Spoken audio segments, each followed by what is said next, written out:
काला गांव पहली बड़ी लड़ाई के बाद भी पूरी तरह सुरक्षित नहीं था।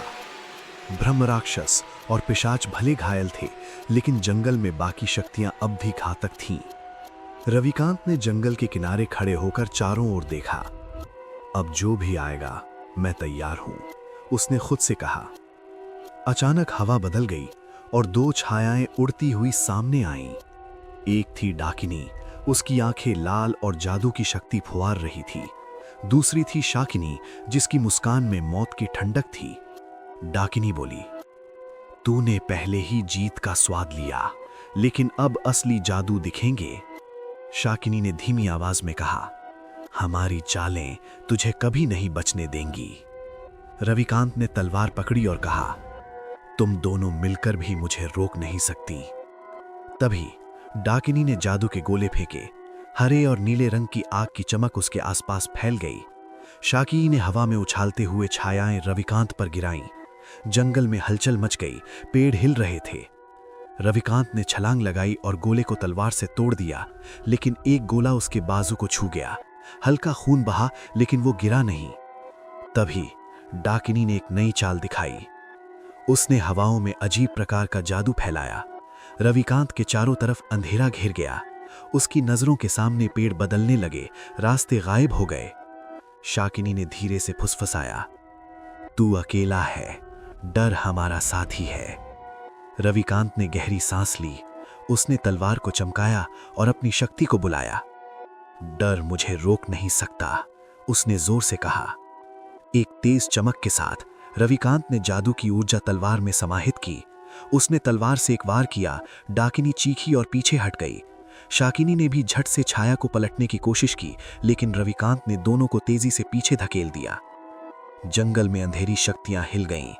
रविकांत अब सिर्फ अपने दम पर नहीं, बल्कि हिम्मत और शक्ति से लड़ रहा था। मीरा छुप कर देख रही थी। उसने फुसफुसाया, वो सच में हीरो है, लेकिन बाकी शक्तियां अभी भी जीवित हैं। डाकिनी और शाकिनी धीरे धीरे पीछे हट गईं, लेकिन उनकी आवाज हवा में गूंज रही थी, अगली बार हम उसे पूरी तरह तबाह करेंगे। रविकांत ने तलवार उठाई और जंगल की ओर देखा। अब मैं तुम्हारे पीछे पीछे जाऊंगा, कोई भी मुझे रोक नहीं सकता। गांव में डर अभी भी कायम था, लेकिन पहली बार हीरो की ताकत ने अंधेरे पर झलक दिखाई। जंगल के अंदर दो परछाइयां घात लगा रही थी। कर्ण पिशाचिनी, जिसकी फुसफुसाहट सुनते ही इंसान के कान में डर बस जाता था। यक्षिणी, जिसकी आंखें इंसान के दिल और दिमाग को झकझोर देती थीं। कर्ण पिशाचिनी ने धीरे से कहा, तूने पहले जीत हासिल की, लेकिन अब तेरा दिमाग हमारा शिकार होगा। यक्षिणी ने मुस्कुराते हुए कहा, हम उसकी ताकत नहीं देखेंगे, बस उसके डर को बढ़ाएंगे। रविकांत ने तलवार कसकर पकड़ी। मैं डर को कभी नहीं जीतने दूंगा, उसने कहा। तभी कर्ण पिशाचिनी ने अपनी फुसफुसाहट बढ़ाई।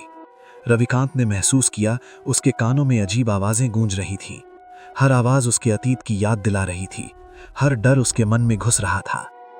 यक्षिणी ने उसकी आंखों में देखा। रविकांत के सामने अचानक अंधेरा और डरावने दृश्य दिखाई दिए। उसके बचपन के भय, उसके परिवार की यादें और मौत के भय का अजीब खेल। रविकांत हिलने लगा, लेकिन उसने गहरी सांस ली। डर सिर्फ भ्रम है, मैं उसे मात दूंगा। उसने तलवार को उठाया और हवा में जादू की चमक फैलाई, जैसे उसकी शक्ति ने उसके डर को चीर दिया।